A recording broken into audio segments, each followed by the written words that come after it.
Hello students, greetings. This is Rupendra Pokhrel, your English teacher. Today I'm going to give you a brief introduction on the BBS first year compulsory English course. And the course is known as Business English Part 1. It is said Business English Part 1 because you are going to learn business English in previous second year as well. So this course is entitled as Business English 1. This is the level is BBS first year. The course number for this course is MGT, means Management 201. Nature of the course is compulsory English. It contains near about 150 lecture hours, and the full marks for the course is 100. And obviously, the pass marks is 35% of the total marks. It means 35. Pass marks is 35. So, this course intends to improve students' reading and writing skills and help them become successful communicators in business situations. The objective of this course is to help the students use their general English skills in interdisciplinary context with lessons covering vocabulary and grammar exercises. It also aims to broaden students' literary readings in order to enrich their linguistic competence, comprehension ability, writing and presentational skills in business domain. There are altogether 7 units covered by these books. It means altogether 7 units has to be learned from this course. In this course there are 7 units, and 2 units are covered by patterns for college writing and 5 units are covered by other books. The prescribed books are patterns for college writing, the one which you can see on the screen. And from this course I'm going to start our class. So this book was written by Laurie G. Krisner and Stephen R. Mendel, which was published in 2012. Other books are Writing with a Purpose, which was written by Tiku Champa and Jaya Sasikumar and was published in 1979. Likewise, the other book is English for Business Studies, which was published in 2014 and was written by Holmes H.I. And similarly, Business English and Oxford English Business English Dictionary for Learners of English, Oxford OUP on a university press, also are the 2 other books. So altogether the prescribed books are reference book are 5. There are 5 reference books, and most of the courses are covered by English for Business Studies and patterns for college writing. I assume that by now you have already studied English for Business Studies, which covered 5 chapters. And this book, Patterns for College Writing, covers 2 chapters, 2 units. Okay, let's see the syllabus. Okay, what are the parts in this book? Part 1, the writing process. Part 2, readings for writer. And Part 3, working with sources.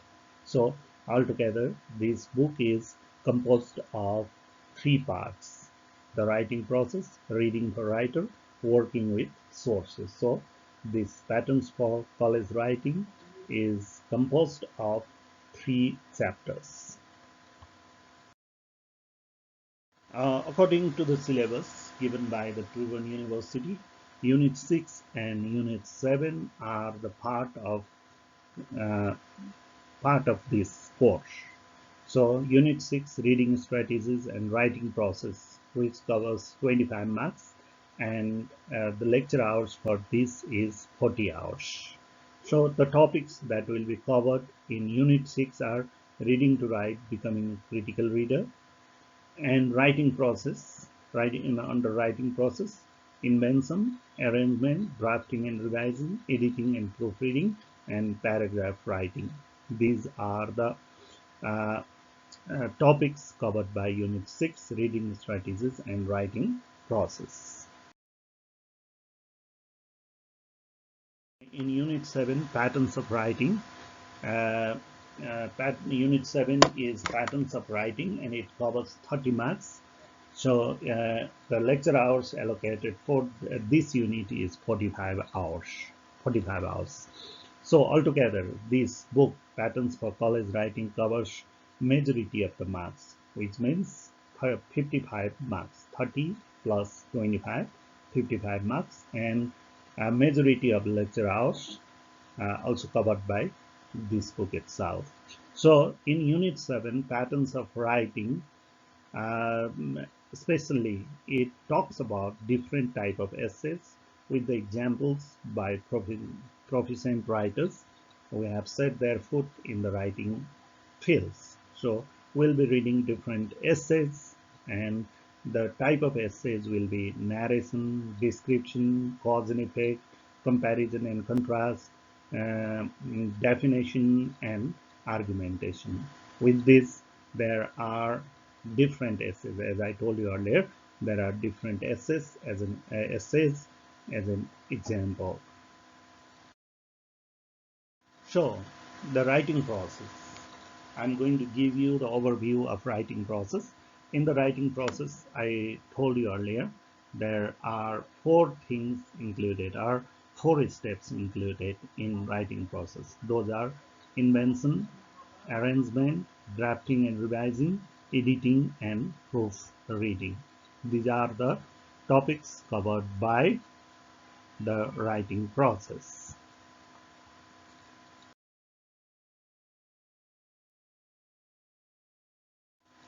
Okay, it is said writing are complex tasks. Writing is a complex task. Where your chapter writing process begins with the statement that writing is a complex task. Obviously, writing is a complex task. There is no quick fix formula for writing process. Uh, Even the professional writers find it difficult to start writing, because writing is made complex just because of the fact that the writer should always be cautious enough to keep the readers engaged.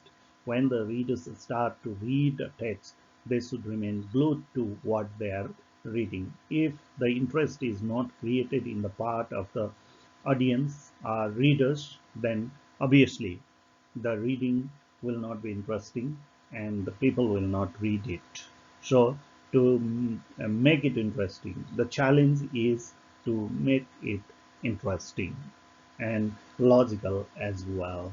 So as a student, what you have to remember is, when you write, as a student, when you write, you should impress your instructor, evaluator. Obviously, there will be different assignments that you will be writing in the course during the course of your study. During the course of your study, you will be writing many assignments, and those assignments must be impressive enough to uh, attract the attention of the instructor, so that you can fetch good marks. So writing is a complex task, even for professional writers, as it requires to eliminate readers' frustration as they read what is written. Although there are no simple formula for good writing, some procedures are easier and more productive than others. This is the claim made by the writers of the book, The Patterns for College Writing. I have just taken these lines from the books itself. So from this, what we can infer is, writing is not an easy task. There is no quick fix formula for writing, and even the professional writers find it difficult to write. So as a learner, we will obviously find it difficult to write. So but we should not be frustrated that writing is a complex task. Why should we not frustrate it? Is there are some steps which makes writing easier. If we adhere to those steps carefully, if we took, go through all those steps carefully while writing, then obviously we can be a good writer as well. So what are the things we have to keep in mind while writing are categorized in 4 steps. Those 4 steps are invention, also called pre-writing, arrangement, drafting and revising, editing, and proofreading. These are the 4 steps that we usually follow while writing. So uh, let us see. Let us see the overview of these titles, these steps, these topics. We are going to have a different topics or different chapter for each of these steps, and we'll learn in detail about these steps later on. Now we are just going to overview these of writing is pre-writing or invention. Pre-writing is the most common term usually used in the writing steps, and it is also known as invention. Invention, as you know, is the process of creating something new. Obviously, writing is also a creation, a sort of art. It is an art. So uh, invention means creating something new. You have to create something new. So creating something new obviously demand us to pay much attention and requires hard work from us as well. So if we labor hard, obviously we can master on writing as well. So in the part pre-writing invention, what we will be doing, this is the pre-writing activities. Actually what happens in most of the cases in universities and colleges, students as soon as they get the topic for writing, they start writing without sparing any thought or without giving much thought on the topic. So first thing what we have to do is, as soon as the assignment is given, we should not just start writing. What we have to do is we have to think for a while. We have to think for a while.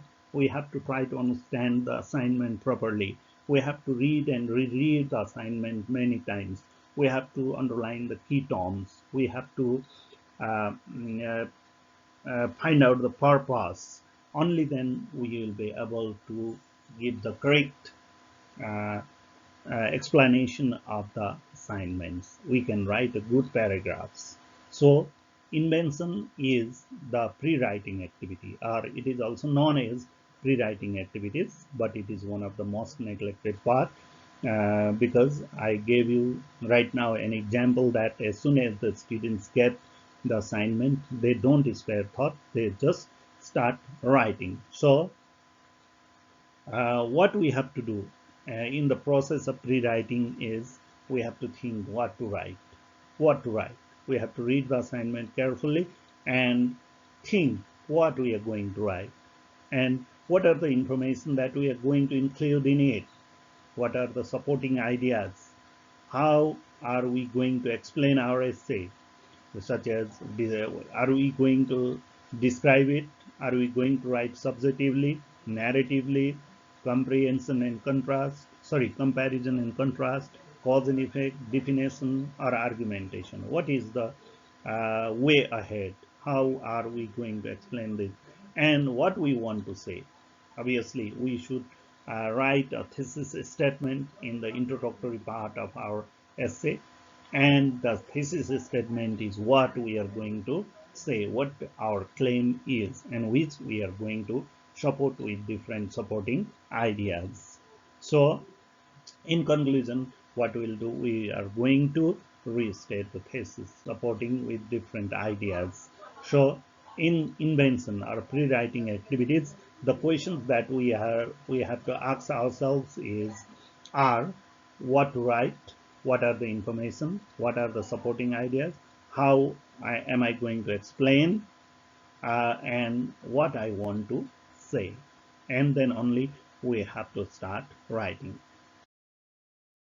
The writing process, our second step of the writing process is arrangement. How are you going to organize your ideas? How are you going to organize your ideas? Arrangement. First of all, we should think that an essay has three parts. An essay has three parts. The first part is introduction, second part is body, and third part is conclusion. First part, introduction, usually contains only one paragraph. In most of the cases, only one paragraph. Or we can put this another way. We should always write one paragraph for the introduction. Introduction should not be longer than one paragraph. So, second is body. Usually in academic writings, an essay is written in 5 paragraphs. Depending on the nature of the assignments. Depending on the nature of the assignments, the number of paragraphs might be different, but in most of the cases, you are required to write in 5 paragraphs. So, remaining among the remaining 4 paragraphs, 3 paragraphs are body paragraphs, and remaining paragraph is the conclusion. Last paragraph is the conclusion. In this way, we can make 5 paragraphs. But it is not always true that an essay is always written in 5 paragraphs. There may be more than 5 paragraphs as well. It depends on the nature of the assignments that we are doing. Therefore, we should not be we should not take 5 paragraphs as granted thing, because there may be more than 5 paragraphs as well. But in academic writing, in most of the cases, the writing is done, in essay writing is done in 5 paragraphs. So our paragraphs should so arranged that they should fit like in a puzzle. When you are given a puzzle and solve it, obviously you have to put all the blocks in proper place, in proper order. Only then the puzzle will be complete. Likewise, when we arrange our paragraph should also be like the blocks in a puzzle. They should go in proper order. Uh, if they can be mutually exchanged from first to last, or last to first, or middle to second to middle, then our essay is not a proper essay. So arrangement should be very proper. We have to spare most thoughts on arrangement as well. And then comes the drafting and revising. Drafting means writing actually. We have to write several times. We have to write several pages. We have to write several paragraphs. And among those several paragraphs, we will choose only those which fit our purpose. We'll be seeing in detail in our next topic. Here, what we have to remember is drafting is the writing itself. When you write, you start drafting. And you might have written several paragraphs in the process of drafting. There may not be only 5 paragraphs. There may be 10 paragraphs, 7 paragraphs, 8 paragraphs, whatever comes in your mind, you will jot them down in black and white without sparing much thought. And later on, when you have finished drafting, then you have to revise and bring the paragraphs into proper format and uh, proper blocks, so that they will convey the message that you want to, or you intend to convey.